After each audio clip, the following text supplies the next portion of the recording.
Hare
who is so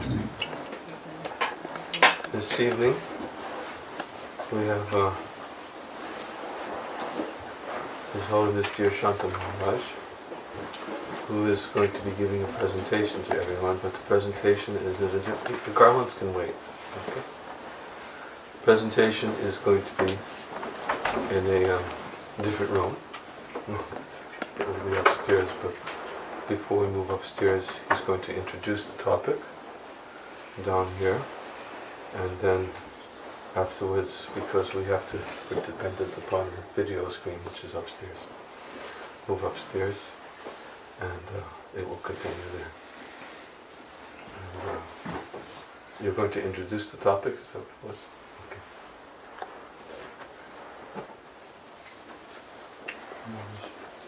You want the harmony?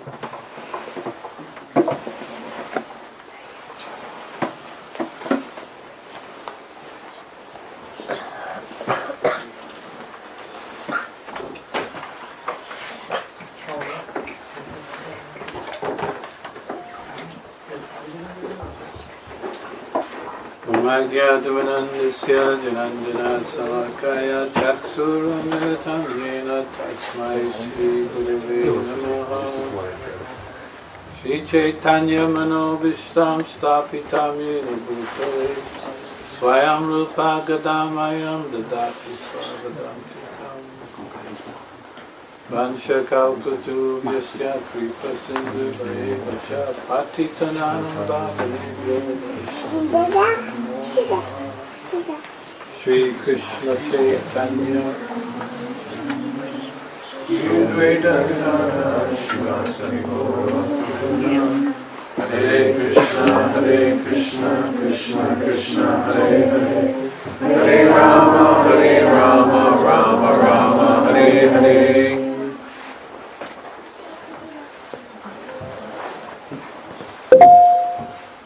So last year we had the 50th anniversary celebration of the 50th anniversary of ISKCON celebration, and during that celebration there are many offerings given to Srila Prabhupada from temples and individual devotees. And for myself, I decided to offer Prabhupada some slideshows. And tonight,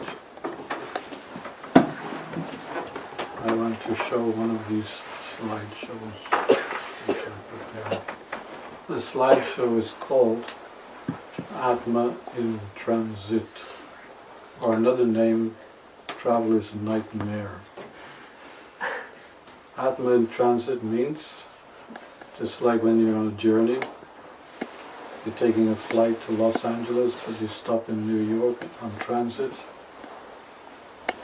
You're not at your destination, you're somewhere in between. So you don't have all the facilities for life, for living, to be happy in transit. In the same way we are living in this material world, it's not our final destination. It is not our home, it's not our real home. It's a temporary place where we're trying to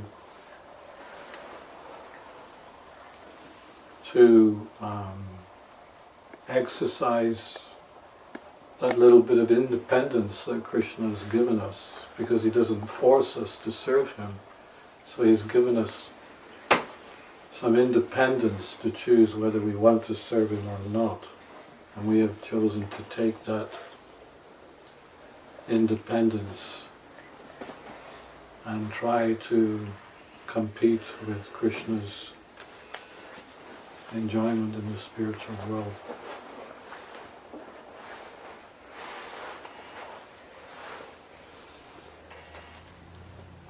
So the slideshow that I'm showing is basically a full circle from the time we left Krishna in the spiritual world, where everything was very pleasant, it was full of peace, free from anxiety. We decided to use that independence and we came to this material world. And in this material world we've been traveling with different species of life. And there's one verse which explains this. Ramanda Pramiti Kuna Bhagavan Jiva. According to their karma, all living entities are wandering throughout the entire universe. Some of them are being elevated to the upper planetary systems, and some are going down into the lower planetary systems. So there are 900,000 different kinds of aquatics. There are 2 million plants and trees. There are 1,100,000 reptiles. There are 1 million birds, 300 million beasts, and 400,000 different human species. So we have been through them all. Happy birthday to you. We're not actually the age we think we are, but we're so much more older because we've been here for so long. When we came to the human form of life, which is the form of life where we can enjoy much more than in the animal species, much more adaptable for material enjoyment. So we exercised that ability to enjoy with our mind and our senses. Our mind became disturbed, our senses became uncontrolled, and our false ego became inflated. In this particular slideshow, you will see the soul going deep down into the pits of material life, coming down to the lowest possible area of ignorance.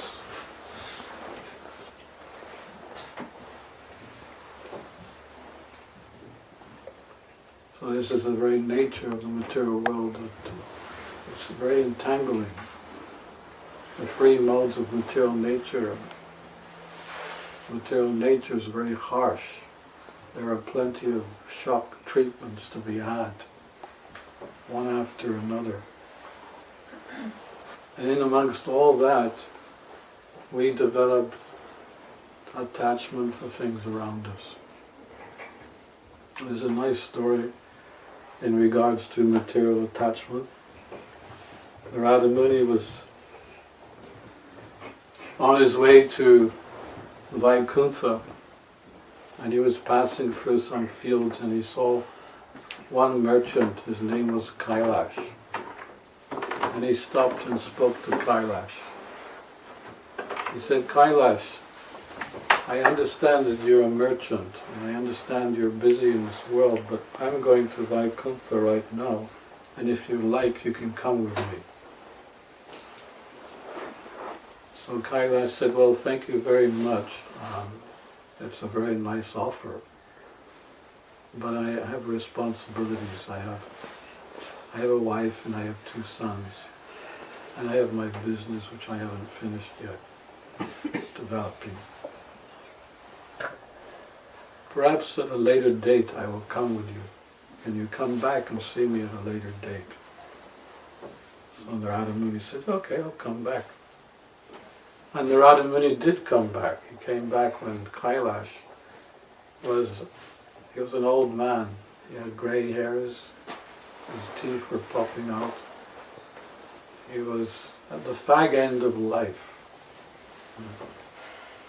I don't know if you have that expression here in England. We have this, the fag end of life. Sometimes people have smoked a cigarette and They want to smoke to the very, very end where they can hardly hold the burning fire in their hand.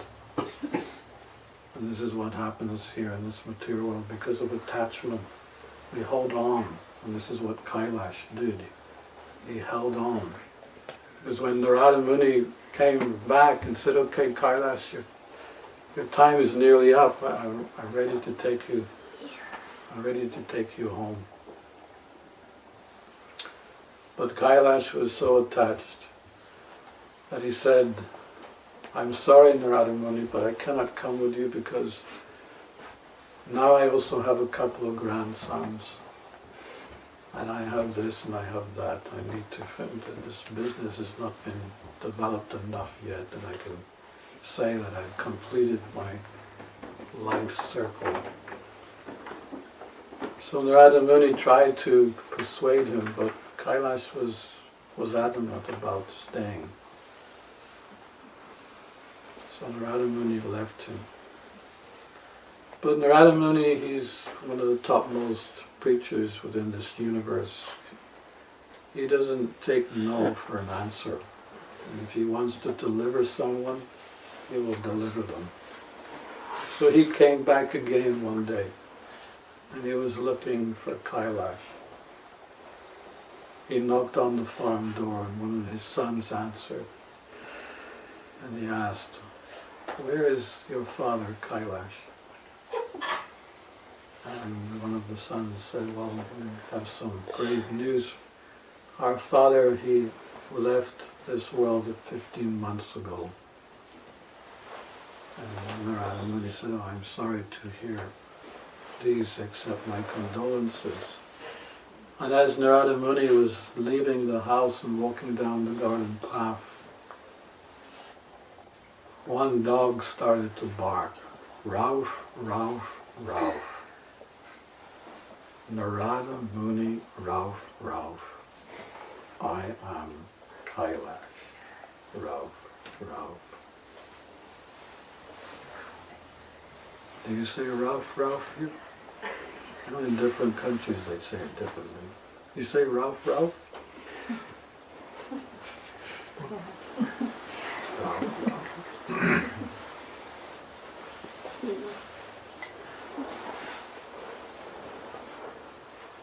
Rauf, Rauf.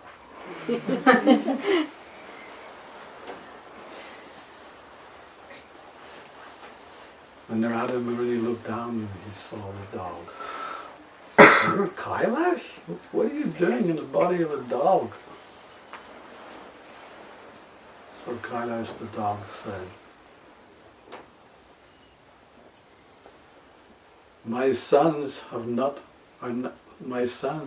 putting the money they earn into the bank. I must protect the house from thieves. Rauf, Rauf.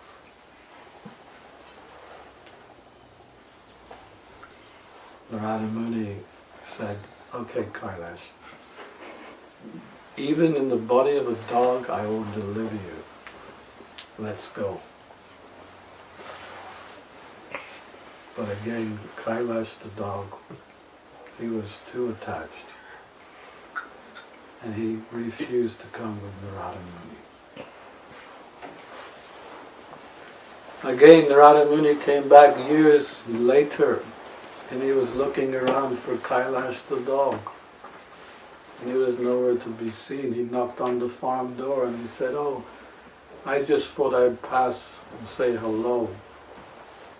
So the sons, thank you Narada Muni for thinking of us. Please give us your blessings.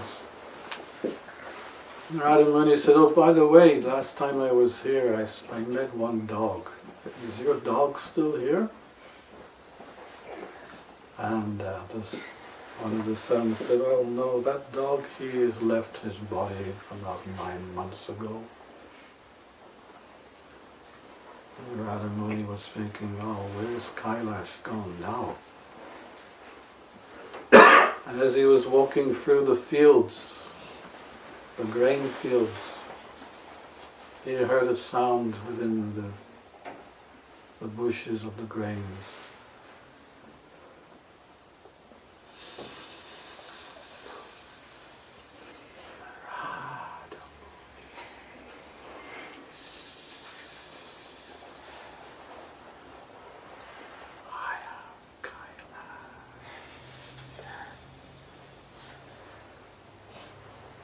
And Narada Muni looked down and he saw this snake. "You're Kailash? What are you doing in the body of a snake?" Kailash said, "Well, they have put the money in the bank, but they don't get up until 12 noon. I must protect the fields from elephants."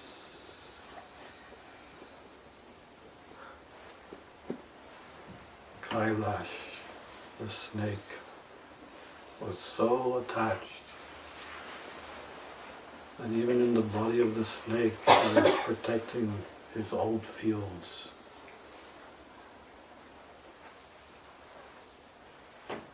Narada Muni said, "Look, Kailash, this is your last chance.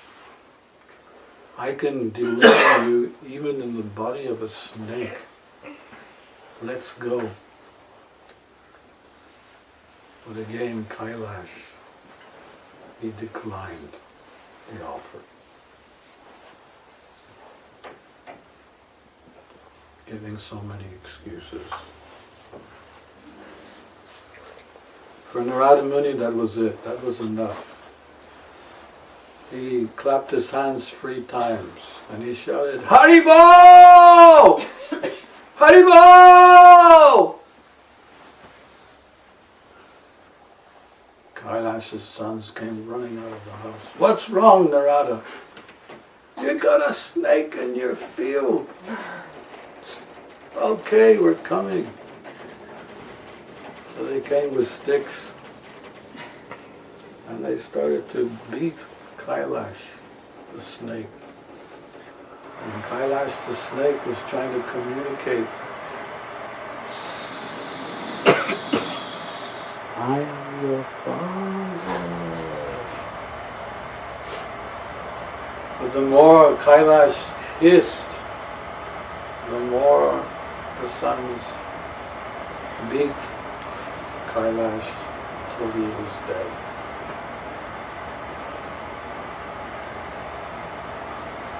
The good news is that Kailash died in the presence of a pure devotee. He died in the presence of Narada Muni. In his next life he became a great devotee of the Lord. He perfected his life and then went back home back to God. Haribo. Haribo. Haribo! One time Srila Prabhupada was asked this question. Why is there overpopulation? And usually, of course, he would say, I'm traveling all over the world. From my plane window, I see so much land vacant. There's no question of overpopulation. On this particular occasion, there was in a big pandal, the program in Hyderabad. Thousands of people. And when this Indian gentleman stood up, he thought he was being clever. What about overpopulation? As if it had any reverence to Srila Prabhupada's class. But Prabhupada's reply was, yes, there is overpopulation, because no one is going back home, back to Godhead. So the system is, there's no upward mobility, the system is jammed up. And so this Krishna consciousness movement is giving everyone facility to go back home, back to Godhead in this very lifetime.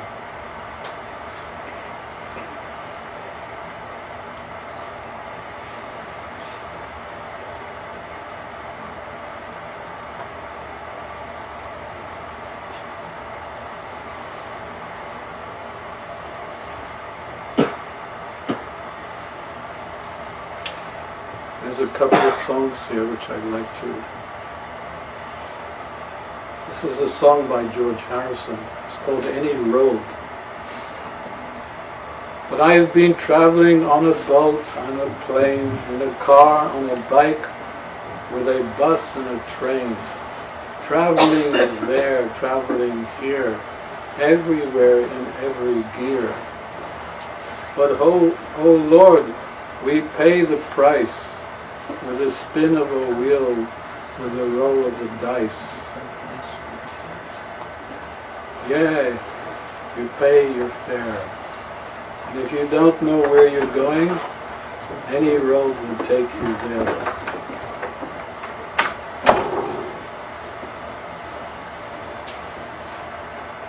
And I've been traveling through the dirt and the grime, from the past to the future, through the space and the time, traveling deep beneath the waves, in watery grottos and mountainous caves. But oh Lord, we've got to fight with the faults in the head, with the dark and the light. No use to stop and stare. And if you don't know where you're going, any road will take you there.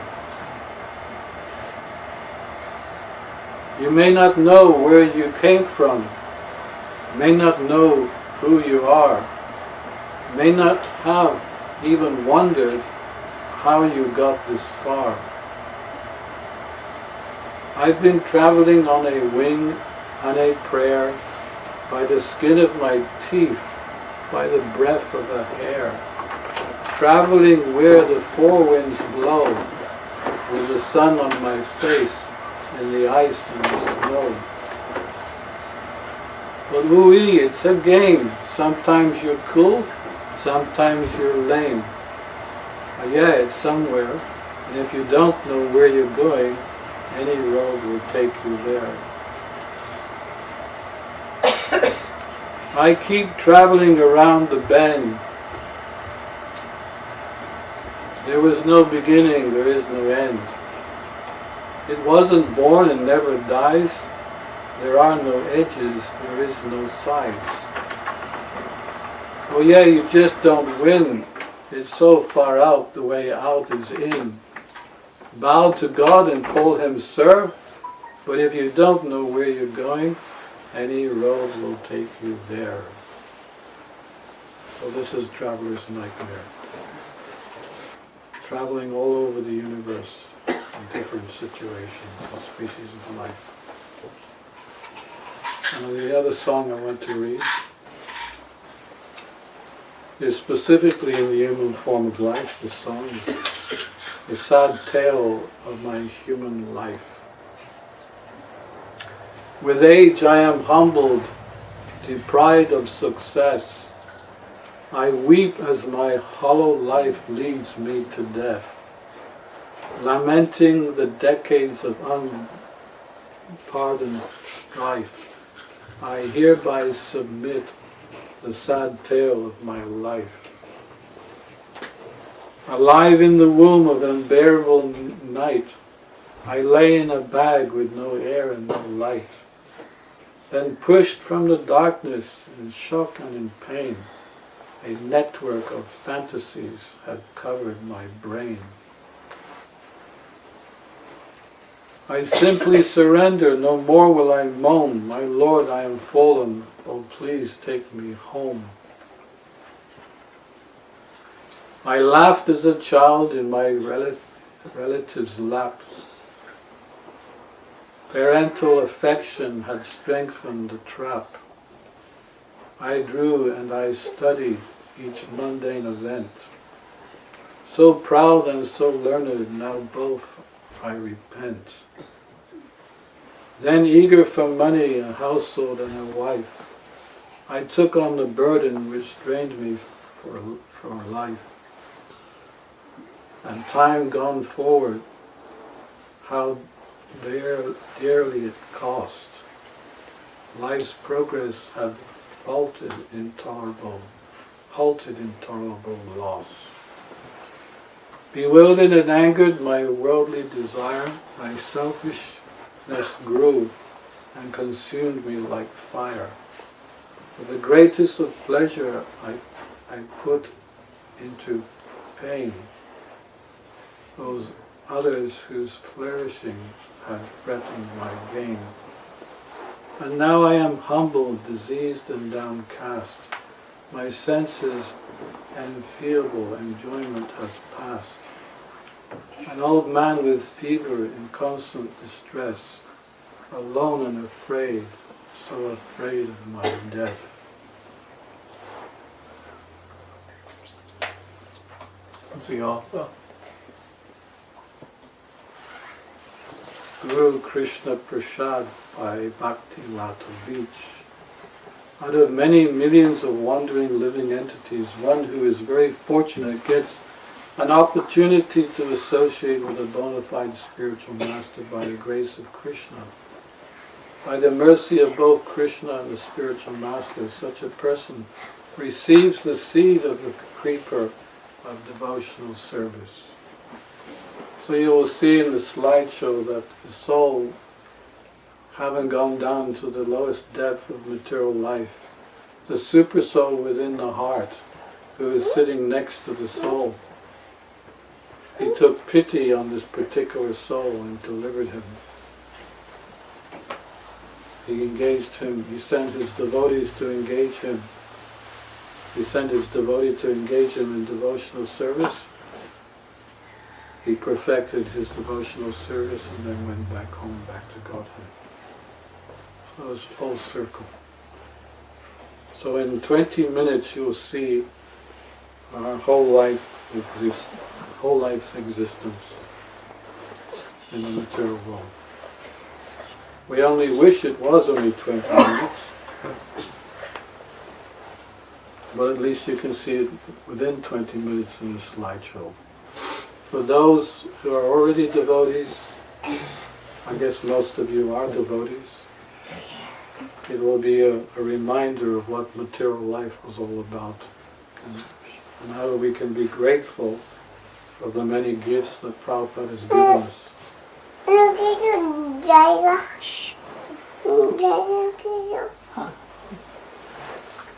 Like these wonderful children we have tonight.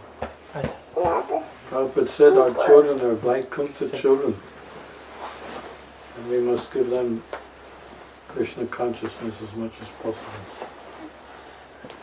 For those who are not devotees, if someone's coming for the first time, then it may be an incentive, the slideshow may be an incentive to become a devotee and start chanting the Hare Krishna mantra. So the whole point of the slideshow is to remind us of the intricacies of this material world and how cumbersome and difficult it is to, as Prabhupada would say, a hard struggle for existence. That's the nature of this world. It's a hard struggle just to exist, let alone be happy. Which means that it's not a natural environment. Prabhupada would say, this place is no place, this is not a place for any gentleman or a lady. If you consider yourself a gentleman or a lady, then take the trouble to go back to where you belong in the spiritual world. Lord Chaitanya is very kind. He's given us a boat. He's lifted us from the waves of the free modes of nature. He's brought us on his transcendental boat. As long as we engage in devotional practices, we chant our 16 rounds every day, follow the 4 regulative principles, and do some service, try to invite others to the fold. This is what's pleasing to Lord Chaitanya. That's all we need to do. We don't need to be big scholars or big yogis. We just need to do a little bit of service. We need to purify our hearts. Show Krishna that, we've had enough of this world. We want to go back to the spiritual world. So through those devotional practices, we can purify our hearts and we turn back home, back to God. So we have everything to gain and nothing to lose. Don't slacken in these principles. They're the backbone of our devotional service. Keep chanting the 16 rounds. Prabhupada said that if you chant 16 rounds, then you'll be freed from the influence of material nature. You'll be transcendentally situated. He said if you chant your 16 rounds by 10 o'clock in the morning, you'll have no anxiety throughout the day. So these are the instructions that Prabhupada gave us so that we can be happy every day. He said, chant Hare Krishna and be happy. So this is what we're trying to do. Are you all happy? Yes. Yes. Haribo! Which kind? Which kind? Three kinds of happiness according to Rupa Goswami. Happy in Krishna consciousness. So, if you have any questions about this presentation I'm giving tonight, then you can ask now. And if not, you can go and see the presentation. I don't want the slideshow to be filmed in any way because there's a copyright problem. I'm using music and pictures which are copyright. So I don't want it advertised on the internet.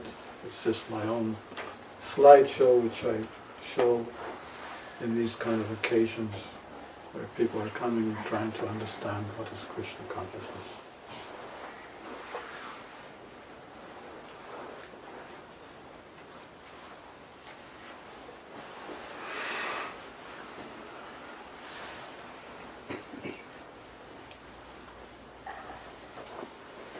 You can ask some questions. Everyone has to pay a price for something. If you want to see a slideshow, you have to pay the price. This is your ticket. Just ask one question. When you said 16 rounds of, the Kirtan, is it just Hare Rama, Hare Krishna, the Kirtan that we just had? Well, we're actually chanting on beads. I see. don't have mine here, but we have beads which we chant on, 108 beads. I see. This is a Krishna bead. Krishna has 108 girlfriends. Don't get any ideas, boys. Krishna's God, so he can have 108 girlfriends and maintain them all. On each bead we say the Hare Krishna mantra. Hare Krishna, Hare Krishna, Krishna Krishna Hare Hare, Hare Rama, Rama Rama, Hare Hare. We go around like that on each bead. Wow. And when we come to here, we've done 108 Hare Krishna mantras. That's one round, and we make a vow to chant 16 rounds. Which usually takes, about 2 hours each morning.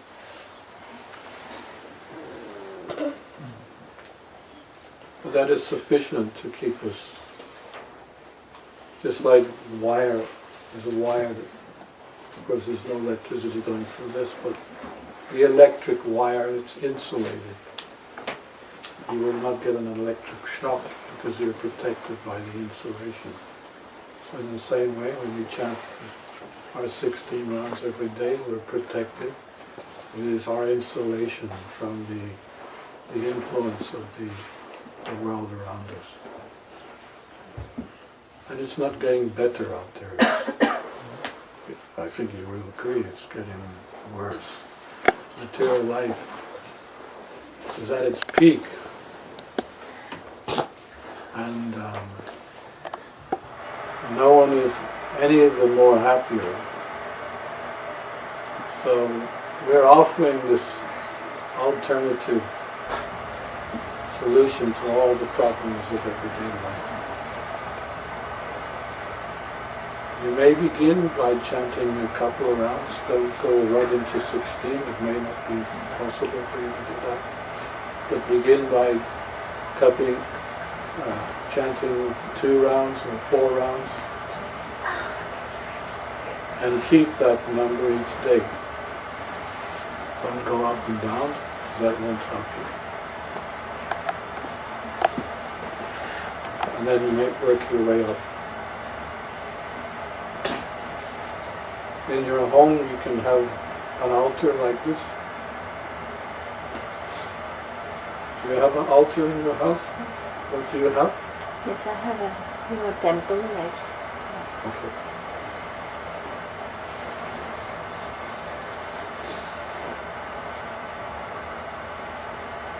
You associate with the devotees, keep coming to these programs because they will help you to understand why we do what we do. And it's not easy in the beginning to understand why we do all the things we do. But there's a logical understanding, and as you associate with the devotees and participate in the practices yourself, gradually you will understand. But you must begin somewhere. Well, you've already begun by coming to me. Is this your first time to a Krishna temple? No, I have been before. Okay. In India, I have been to ISKCON temple. Okay. You like? Yes, yes. So start practicing.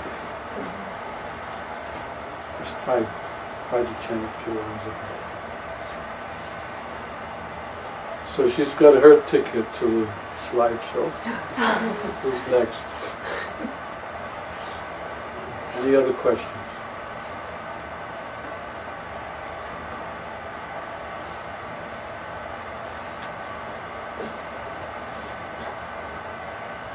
Yes. I have a question it's about material life in a way. So oftentimes we hear that Prabhupada said that a mother's love is closest to real love. And I wonder sometimes how that's to be seen in light of, it seems like maybe that can be the most strong material attachment when you see that many mothers are like, oh, my children are so cute, and other people's children, you know. It seems like a strong material attachment as opposed to, it seems like more lust. What's that? Would you like to answer that? I can if you like.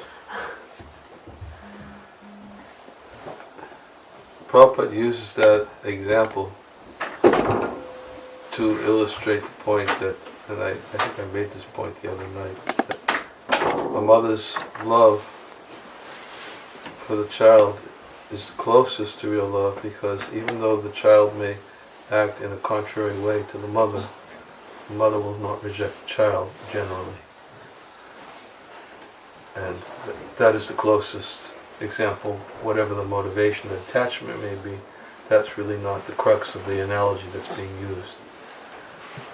The crux of the analogy that's being used is that the mother will not generally, of course these days, if you listen to the news, mothers are doing a lot of crazy things. Unmentionable things to their children. But still, Prabhupada said it's the closest. He didn't say it was. He said it's the closest. Because real love means unconditional. Agape? Huh? Agape? Real love means unconditional. That you love the beloved no matter how the beloved behaves towards oneself, because that's love, because there's no conditions in the love. So the mother generally has the least amount of conditions towards the child. And for instance, a friend may have towards a friend, or other kinds of relationships that exist in the world. Generally, closest of unconditional is the mother to the child.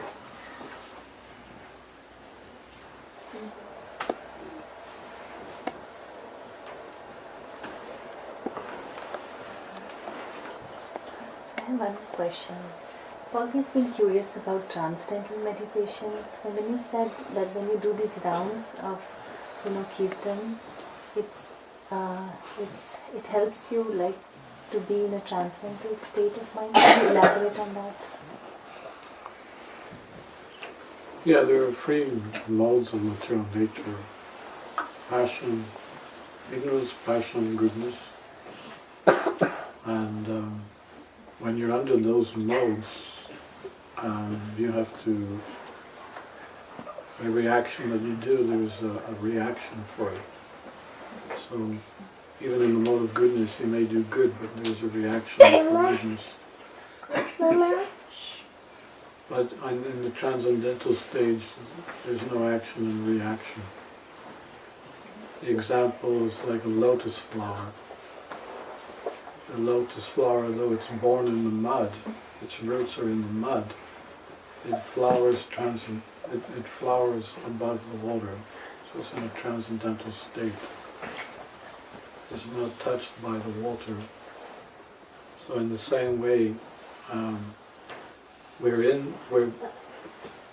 this is Kali Yuga, we're born in the mud of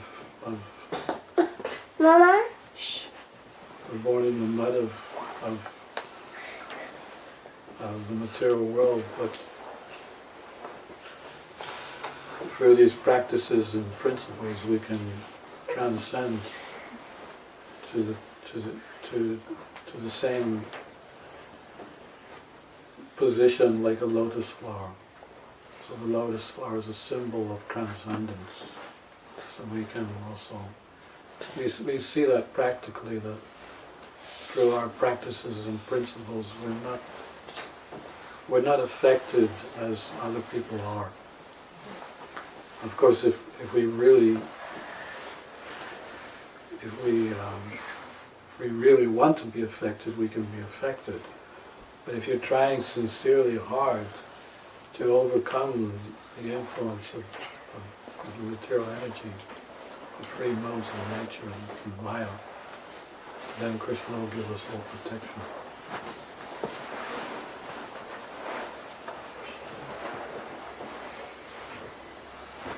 Does that answer?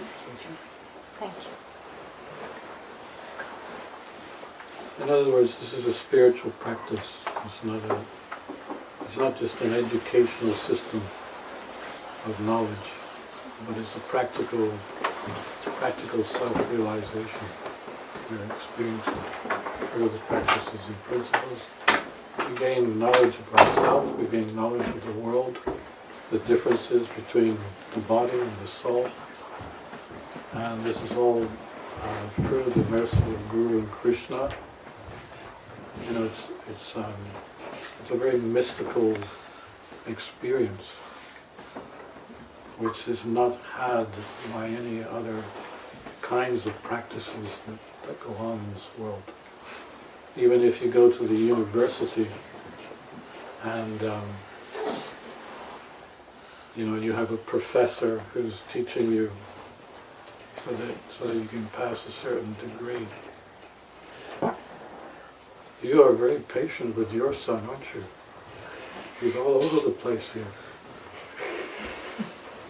Hey, come here. Come sit next to me. I want to see the people out there. You see them all?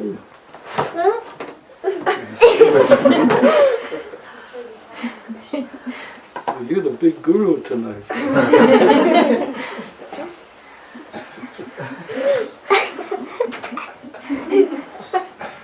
Well, I've had enough of that, he said. Oh, he's coming back.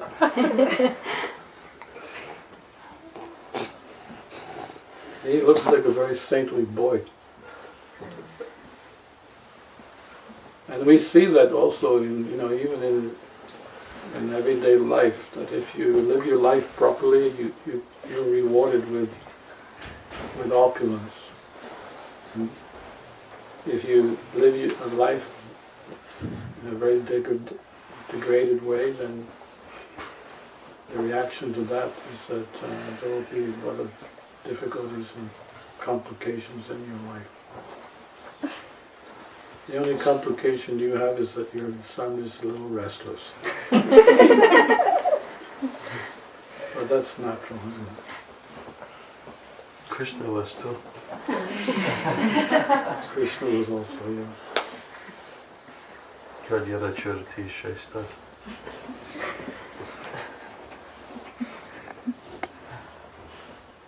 Any other questions? Anyone coming for the first time to our centers? You are, okay. So how do you feel? It's great. I'm a devotee of Lord Krishna, but only thing is, every time you come to a gathering, there is always something new to learn. So that was the intention.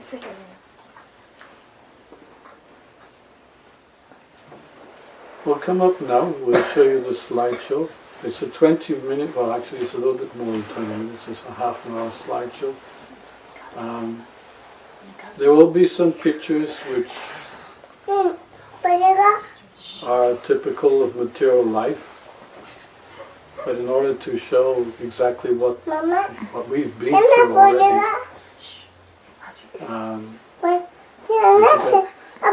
to get a full color picture of what material life is all about, I had to use some mundane slides. But my object was to show the differences between material life and spiritual.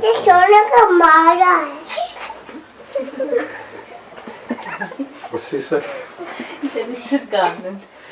It's his garment. Well, let's give him a clap. He's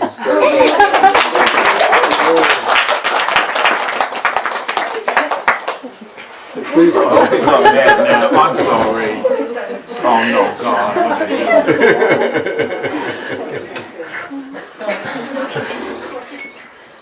So please come up. There's if you sit around the. There's only two tickets to us also, probably. Yeah. Well, I'll be leaving up next to the television set. Srila Prabhupada. Good boy. Good boy.